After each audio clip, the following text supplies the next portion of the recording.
Guillaume Garot, merci. On va accueillir Eva Illouz qui vient nous rejoindre. Venez vous asseoir. Eva, tenez, décalez-vous. Eva Illouz va venir ce soir à votre place. Pierre Lecause, vous vous décalez. Vous êtes sociologue des émotions. Eva Illouz, c'est vous qui publiez Hard Romance, 50 nuances de Grey et nous. Alors, pour vous, le succès de ce livre, 50 nuances de Grey, ou 50 Shades of Grey en anglais, succès énorme, hein, il s'en est vendu des millions et des millions d'exemplaires. La raison de ce succès, ça réside moins dans son érotisme que dans ce qu'il nous révèle des rapports hommes-femmes que vous avez vous-même explorés dans votre livre précédent, Pourquoi l'amour fait mal.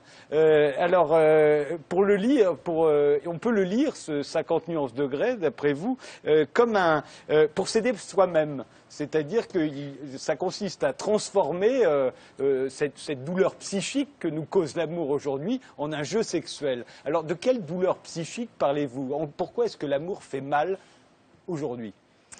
L'amour fait mal parce qu'il est devenu incertain. Je pense que c'est le lieu par excellence de l'incertitude. Incertitude sur les règles à suivre. Incertitude sur la nature même de la relation. On ne sait plus s'il s'agit d'une relation purement sexuelle, d'une relation sentimentale, d'une relation qui doit avoir un but institutionnel comme le mariage. Il y a une incertitude sur les sentiments de l'autre. Il y a une incertitude sur nos propres sentiments. Il y a une incertitude sur la façon de gérer cette tension entre l'autonomie et la dépendance qui est toujours contenue dans une relation amoureuse. Ce roman, donc, à mon avis, a connu un très grand succès parce qu'il met en scène cette incertitude. Donc, le premier volume de la trilogie, en fait, tourne autour d'une question essentielle, c'est de savoir qu'est-ce que Christian Grey, qui est ce milliardaire fantastiquement riche, beau, intelligent et sexuellement extrêmement performant, qu'est-ce qu'il veut de Anna, Anastasia? En fait, c'est autour de cette question que tout le premier volume tourne. Nous savons qu'elle est amoureuse de lui. Nous savons qu'il veut une relation purement sexuelle, mais nous ne savons pas ce qu'il ressent. Et en fait, cette question de qu'est-ce qu'il ressent, qu'est-ce qu'il veut, c'est une question, à mon avis, qui est particulièrement moderne, parce que les relations prémodernes était beaucoup plus structurée. C'est-à-dire qu'on se posait évidemment la question de savoir qu'est-ce que l'autre ressentait, mais il y avait beaucoup de codes. Ces relations étaient très codifiées, dans le monde anglo-saxon et en France aussi. Elles étaient très codifiées, ce qui faisait qu'il y avait une correspondance assez étroite entre les actes, les mots et la signification institutionnelle de la relation. Cette adéquation entre les codes sentimentaux, les codes romantiques, c'est perdu dans la modernité. Et donc, c'est cette incertitude qui est, à mon avis, au centre de ce roman. Alors, on va l'illustrer, hein, votre thèse, Eva Illouz. Pour vous, si l'amour fait mal aujourd'hui, c'est parce qu'il est entré dans l'ère de la consommation. Alors ça, on va dire que c'est presque une banalité, tout le monde l'a dit, mais c'est vrai que quand on voit toutes les images au cinéma, dans la publicité, toutes celles qu'on va voir là maintenant, on se rend compte à quel point aujourd'hui l'idée de l'amour est complètement, mais radicalement différente de ce qu'elle était autrefois. Alors expliquez-nous pourquoi. Alors, je dirais que d'abord l'amour était une affaire très verbale, c'était une affaire de mots. Avec la société de consommation, c'est devenu une affaire visuelle. Alors, juste pour replacer ça, le capitalisme libère une énorme énergie libidinale. Comment est-ce qu'il fait ça? Le mariage était essentiellement une affaire économique, avant l'ère capitaliste. Les gens avaient besoin de se marier pour augmenter leur possession, pour avoir une paire de bras supplémentaires pour travailler la terre, pour accroître leur patrimoine. Or, le capitalisme, ça veut dire qu'on ne dépend plus des parents, on ne dépend plus de l'héritage, et donc on peut choisir son conjoint comme on veut, on ne dépend plus du mariage pour sa survie économique ou pour accroître ses biens. Donc le capitalisme libère une énergie libidinale. Il libère les jeunes gens du joug des parents. Et donc ça, c'est dans un premier temps. Dans un deuxième temps, on a la culture de la consommation qui va commencer à être très forte au début du XXe siècle. Et là, ça a eu alors pas mal d'effets. Donc la première, c'est que la publicité va utiliser des utopies pour vendre un nombre très grand de biens marchands dont les gens ne savaient pas que faire. Des céréales, des réfrigérateurs, des cigarettes, des voitures. Des parfums aujourd'hui. Des cosmétiques, exactement. Et la publicité, donc, va utiliser les grandes utopies modernes, et entre autres, et à mon avis principalement, l'utopie amoureuse pour vendre ses biens. Mais ça a eu pour effet de visualiser le couple. Donc l'amour, qui était une affaire verbale, depuis certainement les troubadours au XVIIIe siècle avec le roman, la poésie, devient une affaire visuelle. Donc ça veut dire qu'on va mettre le corps en avant. Et en mettant le corps en avant, on va aussi sexualiser le corps. On va énormément le sexualiser. Donc on rentre dans l'ère de la sexualisation de la relation romantique. Ça fait le jeu de l'industrie, par exemple, de la mode, des cosmétiques, qui vont contribuer à aider le corps à se sexualiser. Donc ça, c'est la première façon dont l'amour entre dans la société de consommation. Deuxième élément qui est très intéressant aussi, c'est que alors que les jeunes gens se voyaient à la maison, dans un cadre... on va le voir, hein, puisque on va regarder les images de l'amour autrefois, comment on faisait la cour. Oui. Ce n'était pas du tout, évidemment, ce qu'on vient de voir. Ce sont des peintures comme celle-ci que vous avez sélectionnées, où on voit les gens dans leur intimité. Alors oui, là, ils sont à la maison, et c'est comme ça qu'on faisait la cour. Et alors au XXe siècle, au début du XXe siècle, il va y avoir un mouvement de sortie de la maison. Les jeunes gens vont se rencontrer à l'extérieur, sans chaperonnage, et ils vont consommer ensemble un bien de loisir. C'est ce qu'en anglais on va appeler le dating. Alors le dating, ça veut dire qu'on se rencontre sans but forcément institutionnel, sans avoir l'intention de se marier, simplement pour se connaître, pour avoir du plaisir, mais aussi essentiellement pour consommer ensemble un bien de loisir. Alors si vous voulez, alors qu'à l'époque prémoderne, on s'intéressait à l'argent avant, c'est-à-dire avant la rencontre, l'argent que les parents possèdent, l'argent avec lequel le conjoint futur va venir, là, ce passage marque une dépense d'argent pendant l'acte de la rencontre. On va dépenser ensemble de l'argent quand on va au restaurant, quand on va au cinéma, quand on va dans des bars. Donc ça, c'est le deuxième mouvement qui est assez intéressant. Donc nous avons un passage d'une culture domestique, d'une culture amoureuse où on se fait la cour à la maison, à une culture amoureuse où on se rencontre dehors.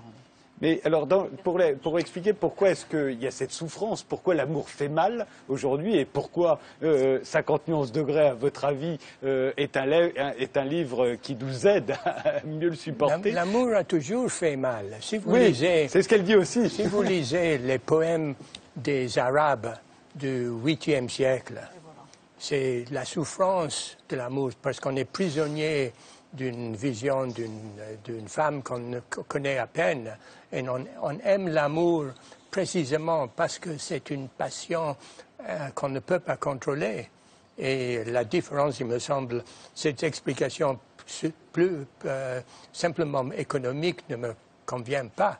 Je crois que les sentiments, si vous voulez, les émotions sont présents. Et aujourd'hui, on a un peu changé cela parce qu'il y a des femmes éduquées qui veulent que les hommes se conduisent différemment. Et ça, c'est le grand débat de nos jours. Pourquoi les hommes ne conviennent plus aux femmes? C'est effectivement ce qu'allait dire Eva Illouz, c'est qu'aujourd'hui, on ne sait plus ce que l'autre veut. On ne sait plus. Mais alors, je voudrais juste dire un mot sur ce qu'il a dit. C'est vrai que l'amour a toujours fait mal, mais il fait pas mal de la même façon. Alors, par exemple, aujourd'hui, quand il fait mal, on a le sentiment que quelque chose ne va pas, il fait mal parce qu'on a mal choisi l'objet de notre amour, ou bien c'est parce qu'on a une douleur excessive et qu'on n'arrive pas, par nous-mêmes à la surmonter, et on va chez le psychologue. Alors que la douleur amoureuse était une source, je dirais, d'exaltation morale et poétique. C'était une grande source d'écriture poétique, exactement comme vous l'avez dit. Ce n'est plus le cas. Nous n'avons plus, je dirais, de ressources culturelles pour recycler la souffrance amoureuse dans une image exaltée de soi-même. Le troubadour, par exemple, était censé souffrir. C'était sa vocation, je dirais, à la limite. C'était même la vocation de la passion, au fond. Absolument. La passion, d'ailleurs, le mot passion lui-même veut dire à la fois ce mouvement du moi qui va vers quelqu'un d'autre et le fait même de pouvoir souffrir, le fait même de souffrir. C'est la signification même de la passion. Alors, aujourd'hui, ce que vous dites, c'est qu'en fait, là, ce qui a changé, d'ailleurs, on voit des images de couples chez le psychologue, il y a une psychologisation du monde, et qu'en cas d'échec amoureux, soit qu'on n'a rencontré personne, soit que ça ne marche pas avec la personne avec qui l'on est, en fait, la faute nous en incombe. Ce qui n'était pas le cas autrefois. Autrefois, il y avait de bonnes explications. On n'était pas du même milieu, on n'avait pas les mêmes ressources, donc, au fond, on était sacrifiés. Et ça n'était pas de notre faute. Aujourd'hui, c'est de notre faute. Exactement. En fait, la deuxième chose qui change profondément dans la souffrance amoureuse, c'est que quand, par exemple, quelqu'un nous quitte, dans le monde prémoderne, si un homme quitte une femme ou ne respecte pas son engagement vis-à-vis d'elle, il commet une faute morale grave. Parce que dans le monde anglo-saxon, par exemple, jusqu'au XIXe siècle, un gentilhomme, c'était quelqu'un qui était capable de tenir ses promesses. Tenir ses promesses est fondamental. Or, dans la culture moderne, il y a quelque chose qui est bien plus important, c'est sa liberté. Et la liberté et l'autonomie du sujet sont exprimées dans ses sentiments. C'est-à-dire que c'est j'ai la liberté à tout moment de rompre une relation si elle ne correspond plus à mes sentiments. C'est un passage vers une relation qui est donc qui nous engage beaucoup moins à tout moment. Même un mariage peut être dissous à tout moment à partir du moment où un des conjoints ne se sent plus satisfait. Quand on est face à cette incertitude, quand on est abandonné, ce qui se passe aujourd'hui, c'est que c'est le moi, en fait, qui assume la responsabilité et la culpabilité, souvent, de son échec amoureux. Ce n'était pas le cas avant. Avant, vous disiez de montrer des images de Vénus et Cupidon. En fait, il y avait une espèce de fatalité de l'amour qui s'abattait sur nous. Et pour peu qu'on en souffre, au fond, on n'avait pas à se plaindre de soi. On se plaignait de la fatalité. Mais justement, voilà, Cupidon donne une très belle expression à ces différences, puisque Cupidon, qui est le fils de Vénus, c'est celui qui jette des flèches sur la personne qui va être amoureuse. Or, qu'est-ce que ça exprime, ça?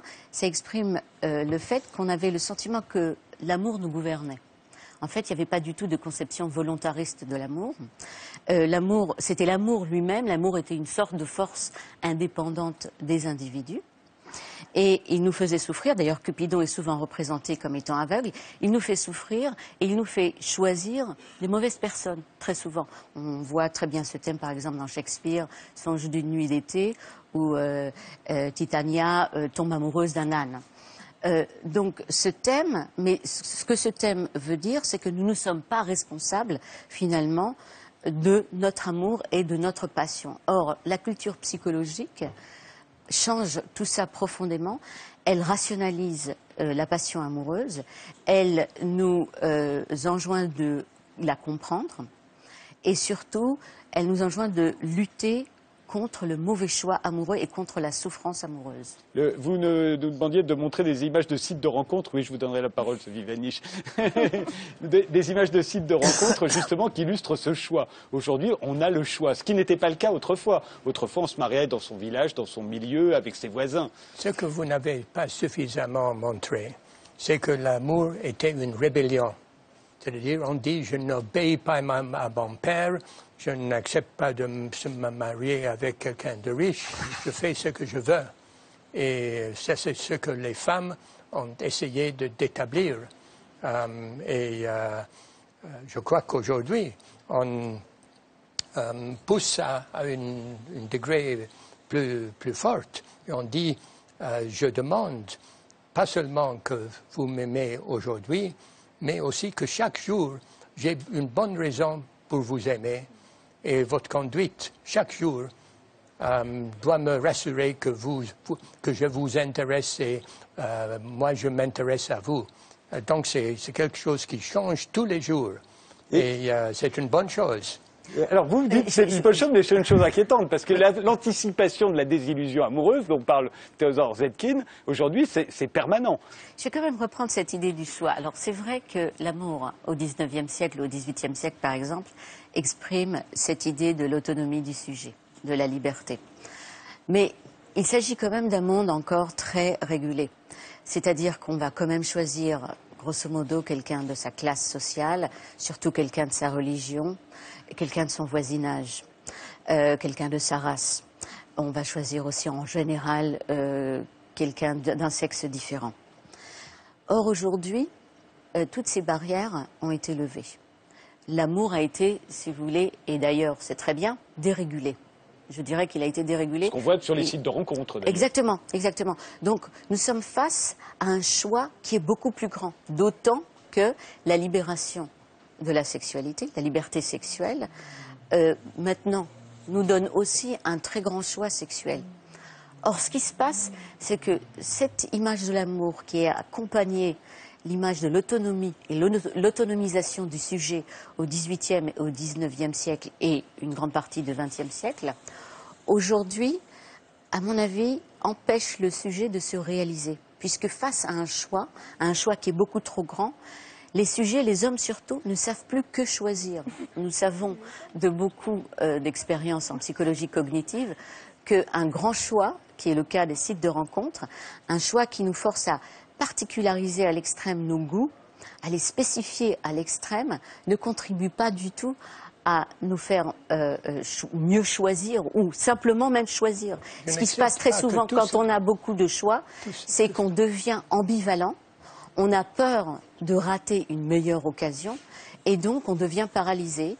C'est en fait ce que les Anglais appellent la commitment phobia, qui est devenue un grand thème de la culture populaire américaine et anglo-saxonne. La peur de l'engagement, la peur de l'engagement, la peur de l'engagement qui justement accompagne cette culture du choix sexuel et sentimental. Et l'anticipation de la désillusion amoureuse, qui est pour vous le trait principal de l'amour contemporain.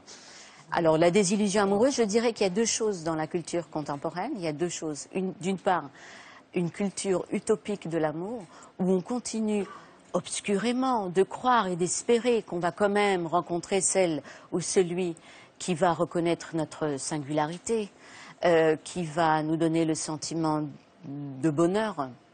Donc ça, c'est l'utopie amoureuse, qui est encore très forte et très présente dans la culture moderne. Mais de l'autre côté, on est tous post, je dirais, Madame Bovary. Nous savons tous que nous sommes guidés par les médias, par les images, par les histoires de Hollywood. Et donc, par les films français aussi. Oui, oui. et donc nous anticipons, en fait, nous anticipons la désillusion. Et donc nous vivons nos relations amoureuses, je dirais, avec cet espoir obscur qu'ils vont nous sauver de nous-mêmes et avec cette peur ou ce savoir qu'en fait, on vit une image qui est beaucoup plus que la réalité ne peut nous donner. Et en fait, c'est à tout cela que répond 50 nuances degrés. C'est comme ça que vous expliquez son succès. Ce que vous décrivez, c'est un complot pour montrer que nous sommes tous malades.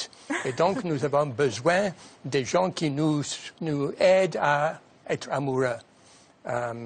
N'oublions pas qu'au Moyen-Âge, énormément de femmes sont devenues amoureux de Dieu. Ils sont allés dans le couvent parce qu'ils ne voulaient pas des hommes.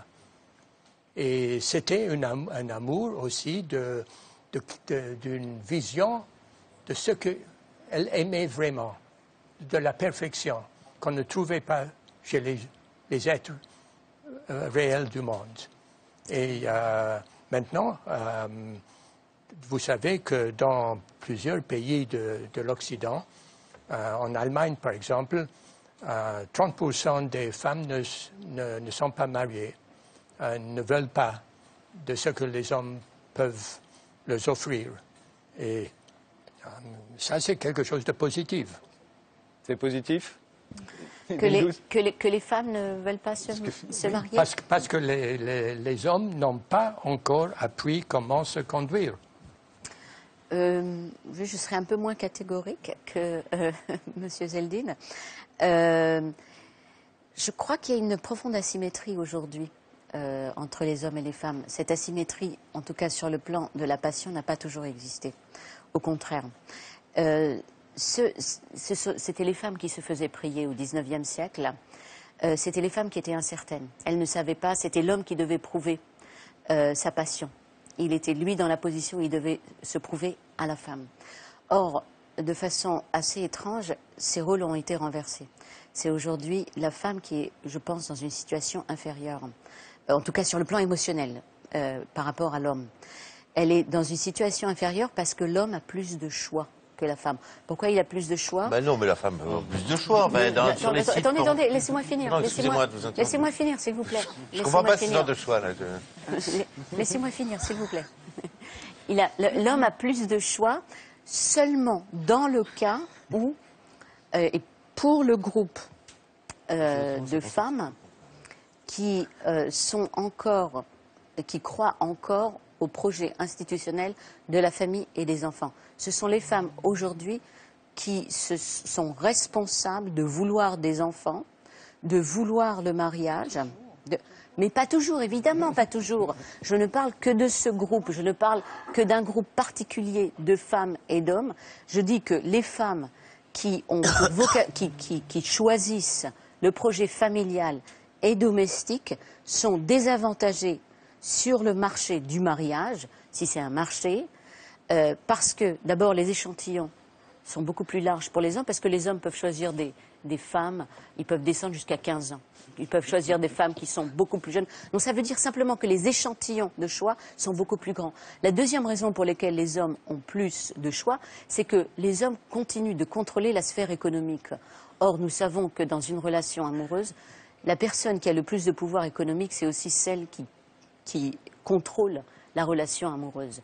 Donc, il y a une asymétrie à partir du moment où les hommes qui sont rentrés dans l'économie capitaliste bien avant les femmes et qui continuent de la gouverner, les hommes donc, ont beaucoup plus de choix que les femmes. Je suis obligé de nous arrêter là parce qu'il y a la musique qui commence. Merci Eva Illouz. Je renvoie à la lecture de Pourquoi l'amour fait mal et du dernier, Hard Romance sur 50 nuances de Grey. Merci tous les 7 d'avoir participé à cette émission. On se quitte avec un saxophoniste français. Il s'appelle Guillaume Perret. Il est sans son groupe Electric Epic ce soir. Il nous interprète un morceau de son nouvel album. L'album s'appelle Open Me. Le morceau s'appelle Opening. Guillaume, c'est à vous.